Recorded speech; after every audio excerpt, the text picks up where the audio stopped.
Hello everybody. It gives me immense pleasure कि trilogy और Pioneer company के बीच में बिजनेस डील फाइनलाइज हो गई। आज की इस मीटिंग में हम इस डील से रिलेटेड कुछ फॉर्मेलिटीज पूरी करेंगे और उसके बाद मिस पूर्वी देशमुख कनाडा जा सकती हैं। You're right, Mr. Anand. I believe कि मिस पूर्वी को कनाडा जाने की काफी जल्दी है। खैर, मैं सिर्फ इतना चाहता हूँ मिस्टर आनंद की इस डील में हमारी कंपनी की तरफ से कोई भी पेपर वर्क फॉल्टी नहीं होना चाहिए, क्योंकि मैं नहीं चाहता कि हमारी कंपनी की नाक कट जाए। राइट मिस पूर्वी? आई मीन टू से कि कंपनी की नाक बचाना, कंपनी की इज्जत बचाना बहुत इंपॉर्टेंट है। और इतनी मुश्किल और इतनी मिन्नतों के बाद जो हमने चाहा वो हमें मिला, तो उसे इतनी आसानी से खोना नहीं चाहिए। Right mister Anand? Sure sir. Mister Anand, आप प्लीज मिस पूर्वी के मैनेजर्स के साथ बैठिए, ये आखिरी प्रेजेंटेशन डिस्कस कीजिए, और अगर सब कुछ सही है so we should sign the deal and move ahead. Sure sir.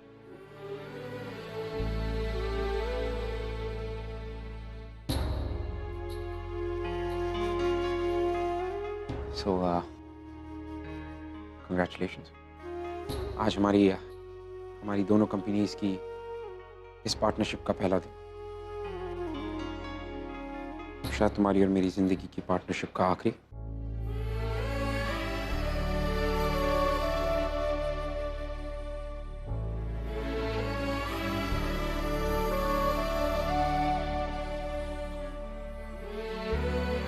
देखो पूर्वी, क्या मैं परी से एक बार जाने? एक्सक्यूज मी सर, हमने सारी डिटेल्स चेक कर ली हैं। Sure. बस आप दोनों को साइन करना है। Okay. Well, आनंद, हमारी कंपनी से जो दो विटनेस होंगे वो होंगे mister Naren and missus Roshali Karmarkar. तो जैसे ही वो वापस आते हैं ये पेपर साइन हो जाएंगे। टिल देन मिस पूर्वी, ऑल योर्स। मैं ये पेपर्स कनाडा ले जाना चाहूँगी क्योंकि आई और पापा वहाँ हैं और इसकी कोई जरूरत नहीं।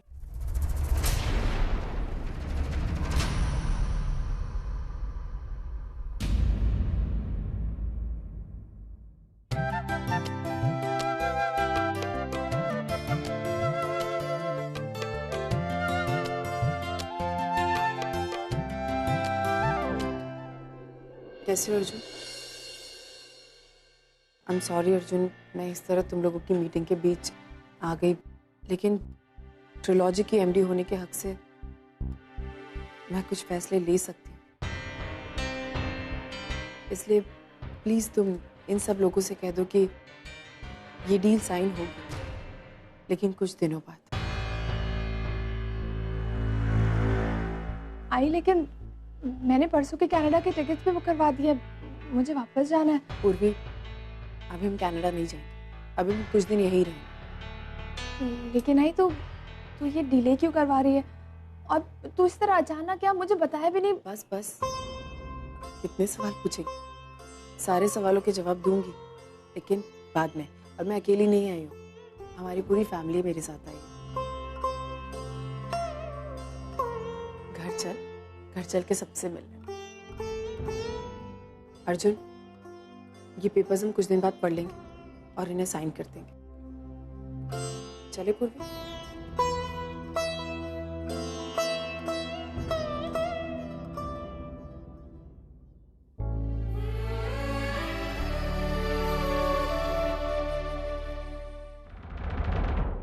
सर, यहाँ तक आकर डील का रुक जाना मतलब बहुत अच्छी बात है। It's a very good thing. Sir, क्या बात कर रहे हैं आप? अभी तो ये लोग डील साइन करने वाले थे और अब कह रहे हैं कि फिर से पेपर्स पढ़ेंगे। सर, ये तो नाक कटने वाली बात हो गई। देखिए मिस्टर आनंद, वो तो मुझे नहीं पता कि नाक कटने वाली बात है या नहीं। मुझे बस इतना पता है कि फिलहाल के लिए हमारी नाक बच गई। अब मैं कुछ समझा नहीं सर। आपने सुना नहीं कि मिस पूर्वी यहाँ पर कुछ दिन और रुकने वाली? मतलब कुछ आप नहीं समझे। Go ahead. Okay sir.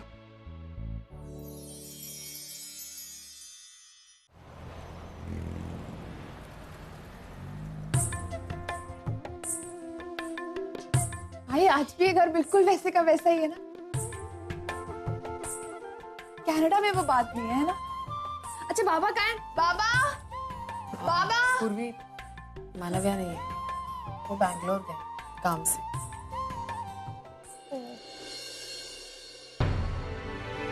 अच्छा आई से एक बात पूछूं? हाँ पूछ। आई तुम लोग इंडिया इसलिए तो नहीं आए ताकि मुझे और अर्जुन को एक कर सको? पागल हो गई तू? मेरे तो दिमाग में भी चीजें नहीं पूर्वी। हम लोग तो यहाँ इसीलिए आए क्योंकि इतने सालों से हमने मुंबई नहीं देखा था, तो हम लोग यहाँ गए और तू यहाँ थी तो तेरी याद भी आ रही थी ना, इसलिए। अच्छा सुन, अपना सामान होटल से मंगा ले, अब हम यहीं रहेंगे। हाँ चाय बनाओ तेरे लिए? नहीं।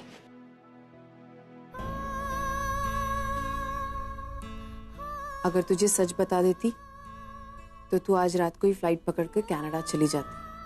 तेरी आयु पूर्वी तुझे बहुत अच्छे से जानती हूँ। छोड़! देखो ताई की शादी का हार है, हाथ मत लगाओ उसे। छोड़। प्रशांत क्या कर रहा है? प्रशांत छोड़ दो। नहीं ताई, आज नहीं छोड़ूंगा इसे।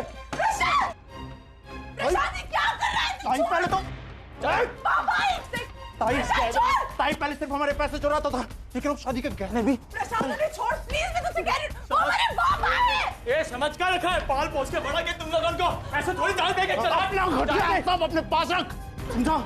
यहाँ लेके आना तो भूल जाऊंगा तू मेरा बाप है। प्रशांत छोड़, प्रशांत रुक रुक, तू देख कंगाल है। प्रशांत तूने अबे नहीं रहेंगे। अब तो हमरे पे हाथ उठाएगा? हाँ उठाऊंगा। तूने तो कहीं दिन के लिए पैदा किया था क्या? तेरा बाप पे हाथ उठाएगा। प्रशांत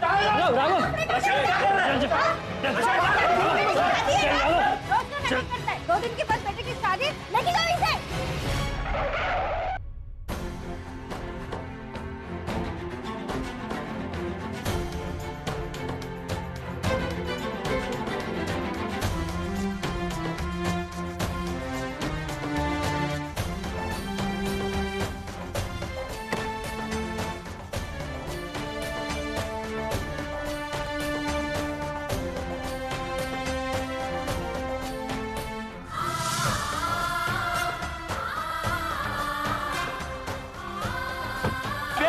हम आएंगे, तोड़ के आ जाएंगे। सबके सब देख क्या कर रहे थे आप। कौन है? ये रोज का है, बेवड़ा है। बेवड़ा है? मरने दे। ये कर क्या रहा है? कर क्या रहा है तू? ऐसे होते हैं बाप। ऐसे ही होते हैं बाप। समझ गया, हमारा बाप ऐसा ही है। प्रशांत यहाँ बैठ, यहाँ बैठ तू। अब मैं देखती हूँ मुझे क्या करना है। यहाँ से उठना मत बिल्कुल। बाबा मैं आपसे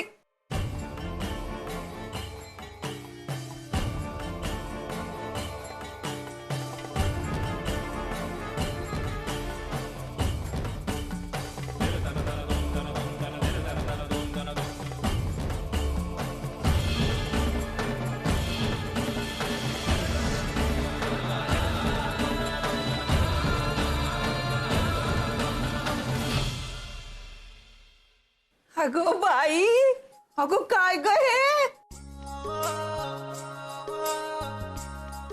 बिल्कुल हमारे अर्चना जैसी लगती है। अरे इसे देखा और मैं 25-30 साल पीछे गई। अर्चना जब शादी करके घर पे आई थी तो ऐसे ही लगती थी।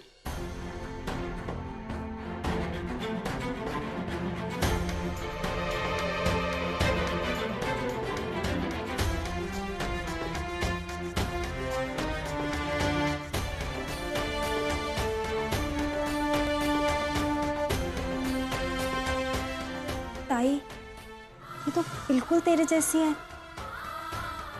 ताई, ऐसा कैसे हो सकता है? सॉरी मैम, आप लोग प्लीज अंदर आइए ना, अंदर आइए। चल अंदर आओ। मैम प्लीज आइए, आइए। अंकिता, अगर अंकिता, ये ले, तेरे बाबा को ना मैं बहुत दूर छोड़ के आई हूँ। शाम तक बेवड़ा मुंह नहीं दिखाएगा। बड़ी मुश्किल से वो कंगन निकाल के आई उसके हाथ से, छोड़ ही नहीं रहा था।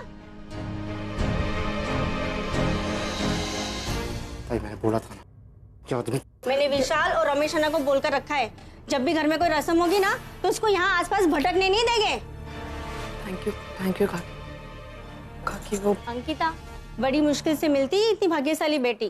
पता नहीं राघव क्यों नहीं समझता है, लेकिन हाँ चाली वाले तुझे जानते भी है और समझते भी है। हम सब है ना तेरी शादी की तैयारी करने के लिए। तू जरा भी चिंता मत करना, हम सब तेरे साथ है। खुद को अकेली मत समझना। हाँ अरे बाप रे, मैं भी क्या बोल रही हूँ कब से। लगता है तेरे घर पे कुछ मेहमान आए ना, मैं चलती हूँ, ठीक है? आप लोग प्लीज अंदर चलिए ना।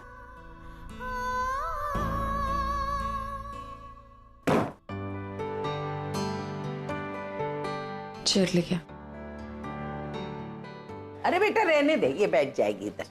आई एम सॉरी मैम, वो जो कुछ भी हो आप उसके लिए कोई बात नहीं। अंकिता, पूर्वी ने तुम्हारे फैमिली के बारे में बताया था।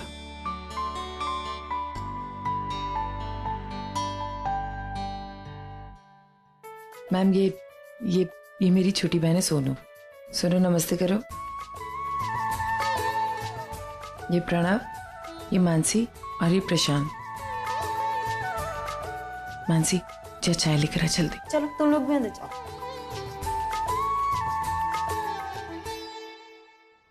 अंकिता,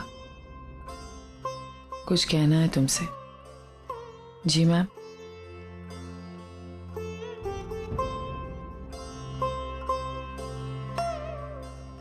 अंकिता, तुम्हारी आई नहीं है ना?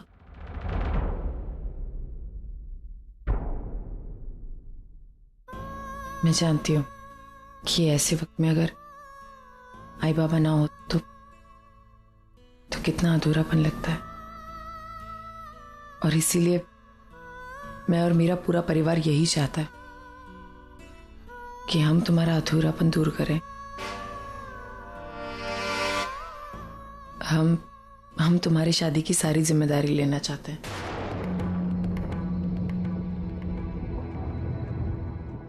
सारी रस्में निभाना चाहते हैं, अगर तुम्हें कोई ऐतराज ना हो तो।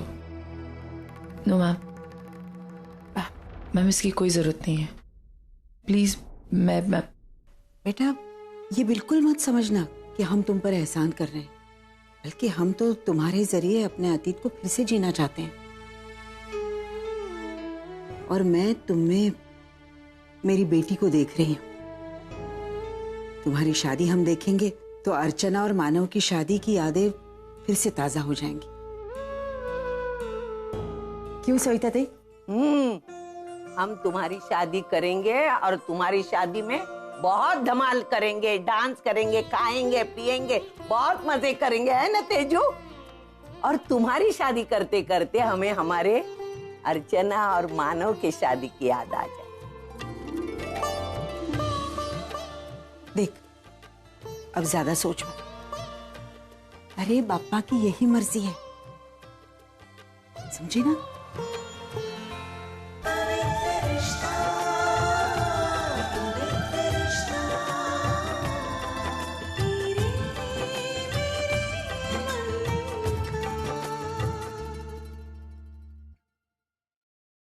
देखना जैसे बाहर लगा है बिल्कुल वैसे ही लग रहा है ना? हाँ दादा। प्रशांत सुनना, असलम भाई की दुकान से एक्स्ट्रा गद्दे और चेयर मंगा ले। इतने सारे मेहमान आएंगे, कम ना पड़ जाए। मंगवा लेते हैं ना, ये काम कंप्लीट कर लूं फिर मंगवाता हूँ। ताई बहुत सारे मेहमान आएंगे। हाँ ताई की शादी हो रही है, मेहमान तो आएंगे ही। खूब मस्तियाँ करेंगे, लड्डू बांटेंगे, ढोल बजेगा, बहुत सारे मस्ती और धमाल करेंगे। हाँ और इस सब तेरी मस्ती और धमाल के बीच में हमें टाइम मिलेगा ना तो हम ताई की चूड़ी रस्म भी कर लेंगे। अरे ताई बाहर भी लगा दूं क्या? ताई ताई क्या हुआ? तू ये अंदर लेके जा। क्या हुआ ताई? इतनी परेशान क्यों लग रही है? क्या हुआ? मानसी, मुझे ये सब कुछ सही नहीं लग रहा है। क्या ताई? यही कि इस तरह देशमुख परिवार का आना और हमारी सारी जिम्मेदारियां उठा लेना। देख हमारी आई नहीं है और हमारे बाबा वो तो इस लायक ही नहीं कि वो इस शादी में आ सके। और शायद यही सब देखकर उन्हें हम पर दया आ गई हो सकता है, और इसीलिए उन्होंने सोचा कि वो मेरी शादी कराए। लेकिन तुम लोग तो जानते हो ना, मैंने आज तक अपनी जिम्मेदारी किसी पर थोपी नहीं है, और ना अब चाहती हूँ कि मेरी जिम्मेदारी वो किसी भी तरह उठाएं। पर ताई, हम थोड़ी ना गए थे उनके पास हेल्प मांगने, उन्होंने खुद ऑफर किया। वो लोग इतने अच्छे लोग हैं। मैं कहने की कोशिश कर रही हूँ मानसी, वो लोग बहुत अच्छे लोग हैं और मैं उनकी सच्चाई का बिल्कुल फायदा नहीं उठाना चाहती। मैं नहीं चाहती कि वो जबरदस्ती हमारी जिम्मेदारी उठाएं। क्यों, जब हम इतने केपेबल है करने के, तो क्यों किसी को अपनी जिम्मेदारी उठाएं? मुझे लगता है कि मुझे एक बार उनसे बात करनी चाहिए। तुम लोग चल रहे हो मेरे साथ? हाँ ताई चल। ये कैसी बातें कर रहे हो तुम लोग? हम तुम्हारा कोई बोझ नहीं उठा रहे, बस हम शादी करना चाहते हैं तुम्हारी, इसलिए कर रहे हैं। मैं जानती हूँ, लेकिन आज तक हमने हमारे परिवार का बोझ खुद उठाया है। मैंने अपने घर के लिए हर एक चीज खुद की है, और अब मेरी शादी है।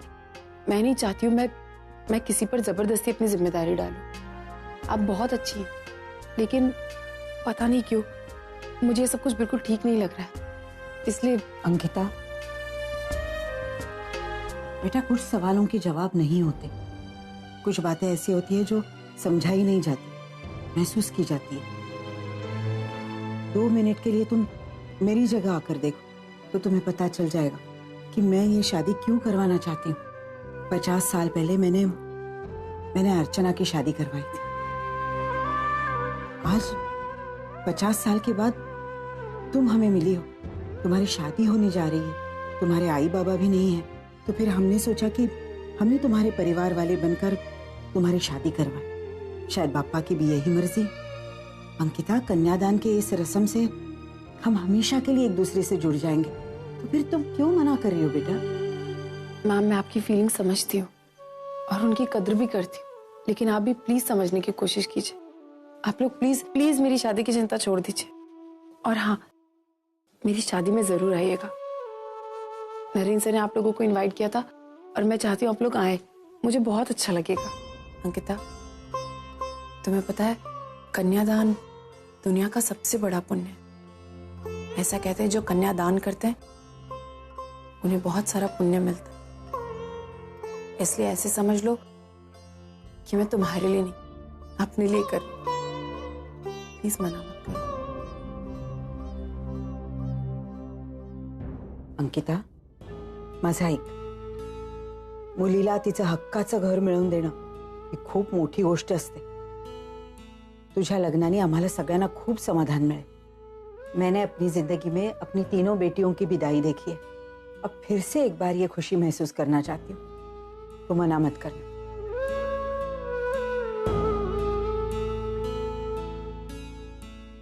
अच्छा, तो अब ये तय रहा कि शादी हम लोग करेंगे अंकिता की।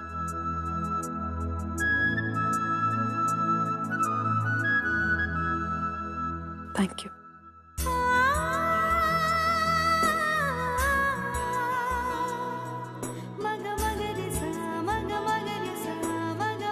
क्या हुआ? क्या सोचने लग गई?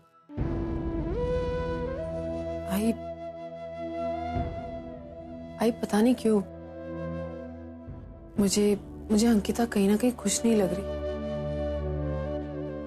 ऐसा लग रहा है जैसे वो दिखा रही है खुश, लेकिन है नहीं। उसकी शादी एक बड़े घर में हो रही, लेकिन फिर भी कुछ गड़बड़ है। आई उसकी जिंदगी में सब कुछ ठीक है ना? आई अर्चो, हो सकता है कि तू जो सोच रही है वो सही है, लेकिन तू जानती है ना, रिश्ते ऊपर से बनकर आते हैं। जब तेरी और मानव की शादी हुई थी तब हमें ऐसा ही लग रहा था कि कुछ गलत हो रहा है, लेकिन गणपति बाप्पा ने सब कुछ ठीक कर दी। तेरा और मानव का रिश्ता भी कितनी कठिनाइयों के बाद बना था। और सच कहूं, इस अंकिता में मुझे तुझ जैसी शक्ति दिखती है, हालातों से लड़कर आगे बढ़ने की शक्ति। इसीलिए तू डर मत, मुझे पूरा विश्वास है, चाहे कितनी भी मुश्किलें आए, इस शादी से नरेन और अंकिता का पवित्र रिश्ता जरूर बनेगा। प्रणु, ये क्या हालत बना रखी है? इधर बैठ तू। आज तो पूरा दिन बिल्कुल शैतानी नहीं करेगा, समझ में आए? रुक इधर बात।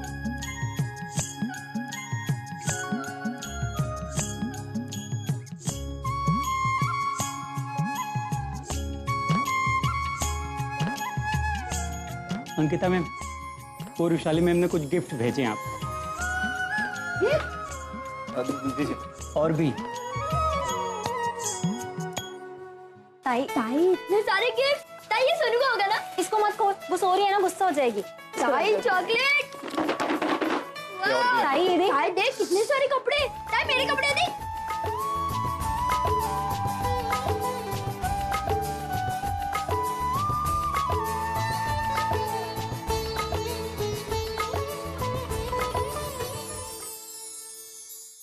ऐसी एक खुशी तुम्हारे चेहरे पर देखने के लिए मैं एक बार नहीं 10 बार अपनी खुशियों के साथ समझौता कर सकती हूँ।